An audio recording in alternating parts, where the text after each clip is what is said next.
members and friends of Twin Brook residents are gathering together to commemorate those who have died from COVID-19. A peaceful march through Edinboro against racism. Find out what participants are saying about this call to action.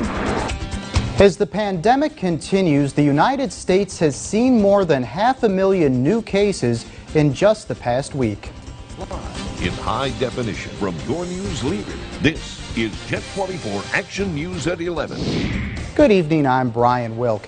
Twin Brook Healthcare in Lawrence Park is honoring those who lost their lives from COVID-19. Employees at the facility hosted a vigil to raise awareness on the severity of the pandemic. Star Bodie joins us now in the control room with more about this candlelight vigil. Hi, Star. Hi, Brian. During this pandemic, a number of residents and employees at Twin Brook have tested positive for this virus. Now the employees want to continue raising an awareness about the dangers of this. Melissa Weissmiller, daughter-in-law resident at Twin Brook Healthcare, says a little support goes a long way. My mother-in-law is currently a resident here. She has tested positive for COVID. We live in the community, so we wanted to come out and just show our support. More than 50 family members and friends gathered outside of Twin Brook Healthcare to remember those who have died from COVID-19. To support each other in the community. And a lot of us were touched by the COVID virus, and we weren't here when some of our people passed, so this is our way for closure. During the candlelight vigil, a moment of silence along with prayer filled the air to remember those affected by the virus. Since the start of the pandemic, COVID-19 took the lives of 18 residents at Twin Brook. Family members say that this is just one way to support one another and bring awareness of the severity of this virus. Support to the folks, the family members of the people that have passed, but also that there is definitely a big situation going on here. There's a lot of people that are infected with COVID in this facility. Some family members also sharing their memories of those who have died while taking a moment to light their candles and remember their loved ones. Now, the vigil was also a way for workers to call on the facility to better protect workers and residents as this virus continues to soar. Brian. Thank you, Star. The COVID-19 numbers in Erie County have fallen into single digits. The Department of Health reporting 3 new positive cases and a total of 1,348. 42 people have died from the virus in Erie County. Across the Commonwealth, the Pennsylvania Department of Health reporting 670 additional positive cases. There were 2 additional deaths reported, bringing that total to over 7,600. Crawford County reporting 214 cases. That's 5 more than yesterday. Warren County reporting 27 cases tonight. Chautauqua County reporting 360 cases, and Ashtabula County reporting 609 cases, up 4 from yesterday. New coronavirus cases continuing to rise across the country. In the past week, the U.S. has added more than 500,000 new cases. This morning, the total nearing 6 million. This as college campuses in every state report clusters of new infections. More than 182,000 people have already died from the virus. ABC's Christine Sloan has the story. In the span of just 1 week, nearly 13,000 Americans have lost their lives to COVID-19. Concern as more and more college campuses across the country report new coronavirus cases. At the University of Alabama, a troubling trend. As of Saturday, more than 1,200 students and 166 employees and staff have tested positive for the virus. The university has a $2 billion economic impact. To lose the University of Alabama in-person classes will cost thousands of people's jobs.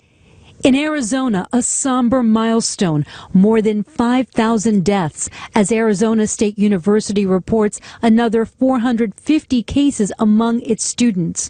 But at the University of Arizona, it appears campus researchers have found a way to slow the spread, testing wastewater for COVID-19 and acting quickly once the virus is detected. I'll have to tell you, we were quite amazed. The University of Notre Dame, meanwhile, still set to restart in-person learning after deciding to shut down.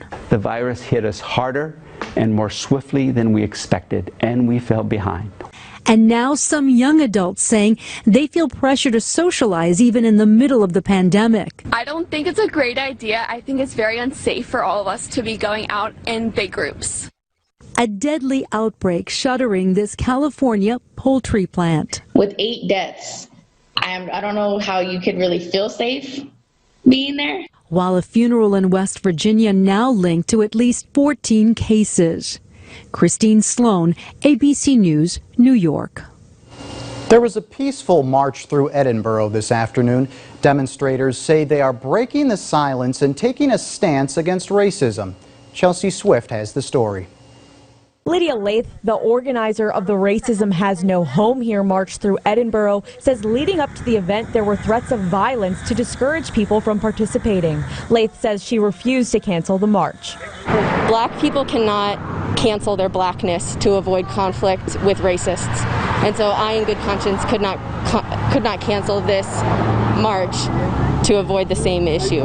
And though the march was non-violent, as participants walked through downtown Edinburgh, they were met with lines of motorcycles with people revving their engines outside some businesses, some people carrying guns. One protester saying this made her feel unsafe. A lot of men with guns, and that's just sad to me, because that just puts everybody on the defense when you have weapons in an already emotionally charged situation. Some participants saying despite some interactions with counter-protesters, the goal of strengthening the community was still obtained. Enthusiastic and fearless young people from many different backgrounds, and I was pleased to see that it was so many people. Washington adding he's glad participants stood up for their convictions despite the obstacles they faced. Stand up regardless of the taunts of the fearmongers out there and who we saw along this march as well. I think that's powerful, and I think we need more of it. Chelsea Swift, Jet 24 Action News. 2 Chicago police officers are in the hospital after being shot during a traffic stop. Authorities say the officers pulled over a person suspected of having a gun early Sunday. Police say the officers tried to arrest the suspect, who then started firing. A third officer called to the scene shot the suspect. One officer who was shot in the chest is in good condition. The other officer is scheduled for surgery after being hit in the arm, chest, and back. That officer is in serious but stable condition. 5 police officers were injured after this scene at a Washington, D.C. Black Lives Matter plaza Saturday night. Police say a group set fires, let off fireworks, and threw smoke grenades and bricks at officers. The department says officers responded with sting balls and tear gas.